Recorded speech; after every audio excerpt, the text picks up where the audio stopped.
네, 반갑습니다. 정말 주님의 은혜로 다시 이렇게 만나게 되면 너무 기쁘고 또 감사드리고 싶습니다. 저는 정말 연주로 이렇게 하나님이 인도하실 걸까라고 전혀 생각이 못했는데 하나님께서 이렇게 너무 현재 그런 한마음 교회를 또 만나게 해주시고 이 만남을 통해서 많은 축복을 같이 누리게 해주시면 너무 감사드렸습니다. 또 여러분께 또 다시 한번 또 이 몽골이라는 이 나라를 이 한마음 교회가 마음에 품고 더 사랑해주고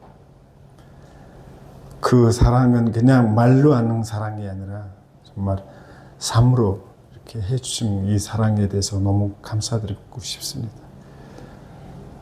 정말 짧은 이 시간 안에서 두 번, 또 정말 추운 그 겨울에 정말 누구와 찾아올 수 없는 그 기간에 또 우리 교회를 찾아오시고 또 많은 사랑을 또 보여주셔서 너무 감사하고요.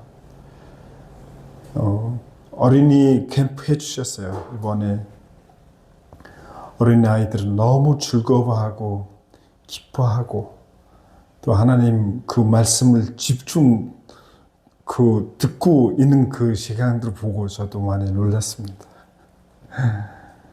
그리고 아침부터 저녁까지 우리 관사님들, 집사님들, 사모님도 아주 작은 그 주방에서 열심히 밥을 만들어가지고 맛있게 아주 잘 먹었습니다. 그리고 그 여성 모임 주일날 갖게 되는데 그 이후로 지금 우리 교회 여성분들이 다 팀별로 나눠가지고 계속해서 모임 갖고 있습니다. 그리고 또 우리가 신반도 다녔었어요. 약간 좀 울란바토르에서 외곽으로 나가는 어려운 그 사람들이 사는 그 도시에 가서 신반도 다니고 아이들한테 선물도 주고 또 기도도 해주고 그 신방 시간도 아주 정말 잊지 못할 그런 사역이었습니다. 또 특별히 목사님께 정말 감사드리고 싶습니다. 아까 소개하는데 한국 구 안에 30개 넘는 교회가 있어요. 어떻게 보면 많은 어려운 교회들이 많아요. 그래서 그 교회를 감당하고 좀 목회하는 그 지도자들이 그 말씀으로 세워주시고 말씀으로 그분들을 격려해 주는 게 참 귀한 사역이라고 저는 생각합니다. 이번에 2번 오셔서 또 목회 세미나를 하는데 목회 세미나를 끝나자마자 언제 다시 오냐고 다들 다 목사님을 다시 와서 계속해서 가르쳐 달라고. 저는 몇 번 좀 세미나를 좀 했는데 그런 적이 없었어요. 그래서 그런 갈망한 마음들이 있어요. 몽골 목회자들, 지도자들이 더 배우고 싶다. 그 배운 거를 가지고 자기의 그 선도들한테 가르치고 싶다. 이 갈망 마음이 많고 그래서 이번 선교에 정말 짧은 시간이었지만 많은 것을 해주셨고 또 많은 열매가 지금 나타나고 있습니다. 네, 2월 26일 날 다시 간다고 그 소리를 듣고 이거는 하나님이 사랑이 없으면 이게 절대 이룰 수 없는 일인데 정말 하나님을 사랑하시는구나. 이게 좀 그게 감동받았습니다. 이번에 우리 큰아들 졸업식 축하해 주러 오려고 했는데 목사님께서 또 오셔서 같이 좀 구제하고 또 말씀도 나눠주시라고 얘기했어요. 그래서 다시 이렇게 오게 돼서 너무 기뻐하고 또 감사하고 있습니다. 이번에 여러분께 또 고난과 또 영광을 하는 이 제목 가지고 또 말씀을 좀 나누자고 준비해 왔습니다. 먼저 말씀을 좀 같이 읽었으면 합니다. 네. 함께 읽겠습니다. 네. 사랑하는 자들아, 너희를 연단하려고 오는 불시험을 이상한 일 당하는 것 같이 이상히 여기지 말고 오히려 너희가 그리스도의 고난에 참여하는 것으로 즐거워하라. 이는 그 그의 영광을 나타내실 때에 너희로 즐거워하고 기뻐하게 함이라. 너희가 그리스도의 이름으로 지옥을 타하면 복 있는 자로다. 영광의 영, 곧 하나님의 영이 너희 위에 계심이라. 너희 중에 누구든지 살인이나 도둑질이나 약행이나 남의 일을 간섭하는 자로 고난을 받지 말려하오나 만일 그리스도의 고난을 받으면 부끄러워하지 말고 도리어 그 이름으로 하나님께 영광을 돌리라.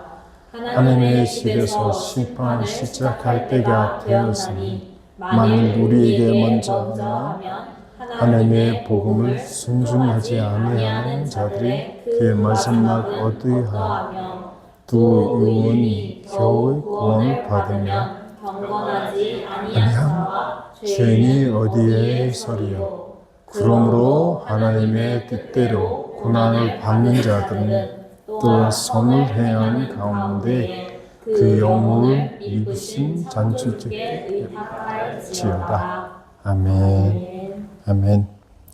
사도 베드로가 믿음이 현재 자마들에게 박해와 시험, 고난 가운데 있을지라도 육신의 정욕을 따라 살지 말고 하나님의 뜻대로 살아가라고 지금 권명을 하고 있습니다. 사람의 자신의 잘못 형위 걸거를 고난을 당하는 것은 단양한 일이라고 우리가 생각하죠. 그러나 하나님의 뜻대로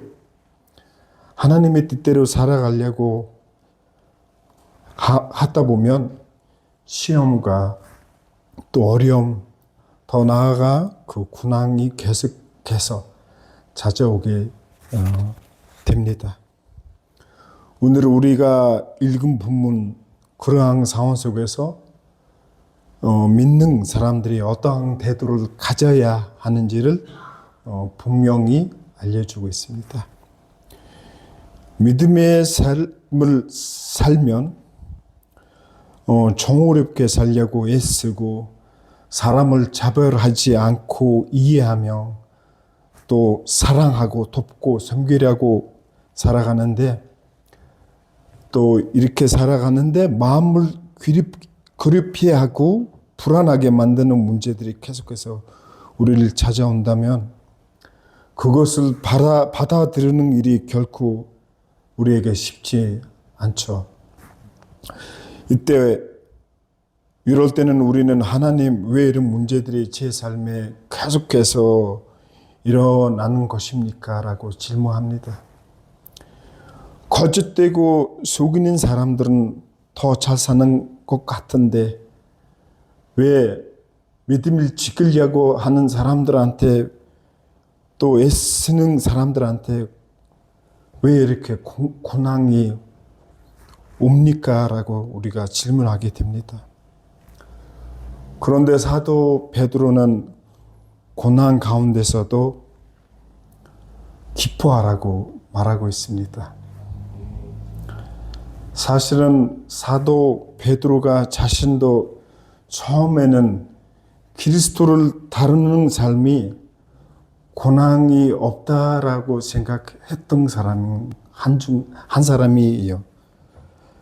그거를 어떻게 알 수 있으면 마태복음 16장에 우리가 보면 베드로는 믿음으로 예수님께 물어봤을 때 주는 그리스도요 또 살아계신 하나님이 아들이라고 고백합니다.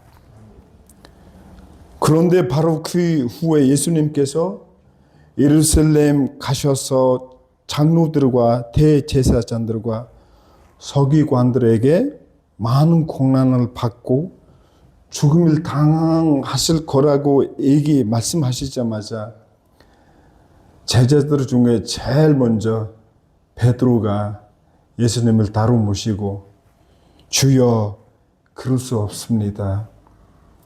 이런 일이 결코 주님께 일어났으면 안 됩니다라고 말했습니다. 그때 예수님은 베드로를 보고 뭐라고 말씀하셨죠? 사당아 이렇게 말씀하셨어요. 사당아 내 뒤로 물러가라고 말씀하셨습니다. 베드로는 하나님의 인정을 받으면 하나님의 그 길을 가는데 어찌 고난이 있을 수 있겠느냐 생각한 사람이었어요.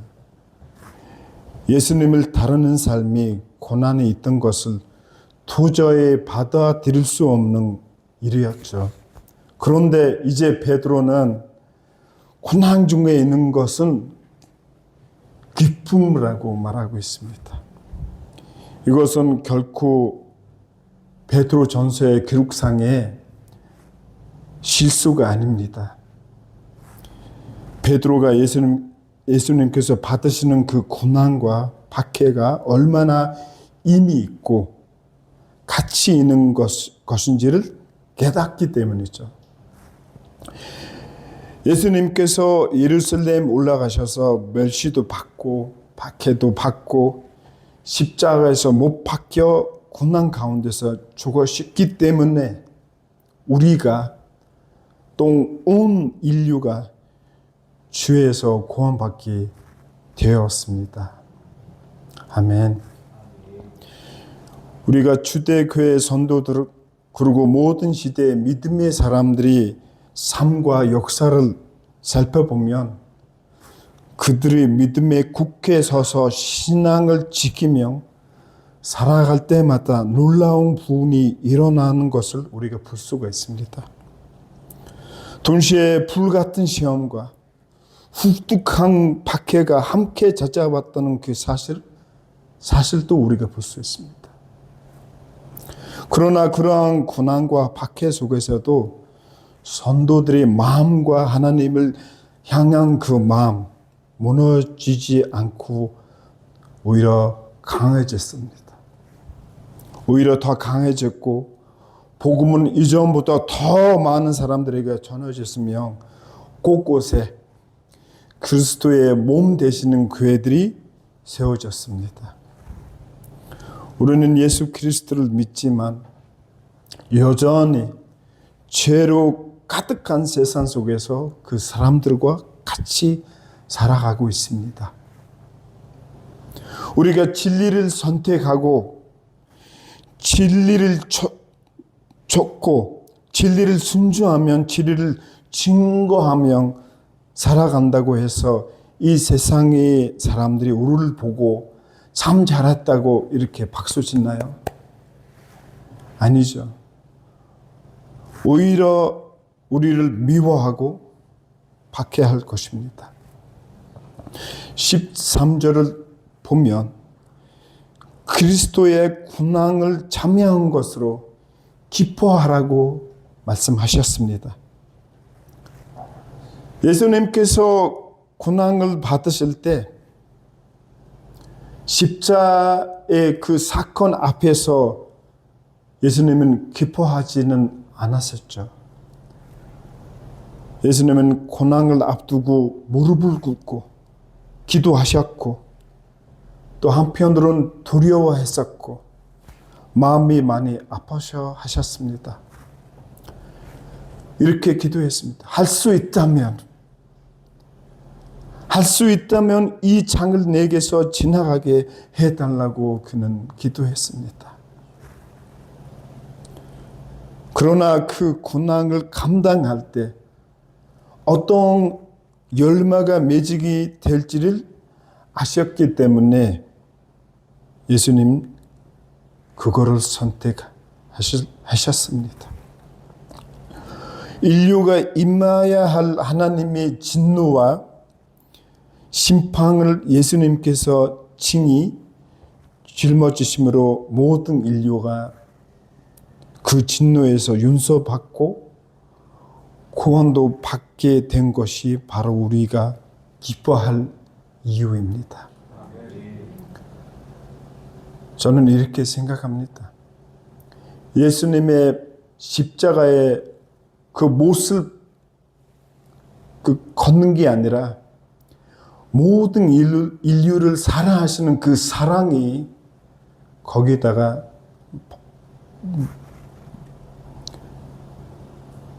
그래서 이거 우리가 정말 기뻐할 이유라고 저는 생각합니다. 오늘날에도 마찬가지입니다. 그리스도의 이름 때문에 박해받고 조롱당하고 마음의 고통을 겪고 있다면 저는 여러분을 격려하고 싶습니다.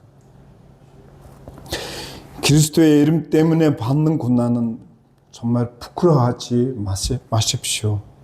슬퍼하거나 원망하지 마십시오. 오히려 기뻐하십시오. 아멘.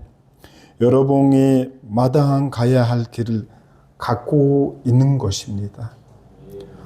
우리가 그 길을 가지 않았으면 우리가 이런 일을 당할 일이 없었기 때문이죠. 그리스도의 이름으로 욕을 받으면 복 있는 자라고 말씀하셨습니다. 영광의 영, 곧 하나님의 성령이 우리 안에 계시기 때문이죠. 아멘. 함께 생각해 봅시다. 우리는 언제 하나님께 더 가까이 나가고 친밀해집니까? 삶이 아무리 문제 없고 풍성할 때인가요? 아니요. 바로 삶의 문제와 어려움, 고난이 찾아올 때입니다. 하나님 더 가까이 가고 싶습니다. 이렇게 기도할 때마다 하나님은 고난을 주십니다.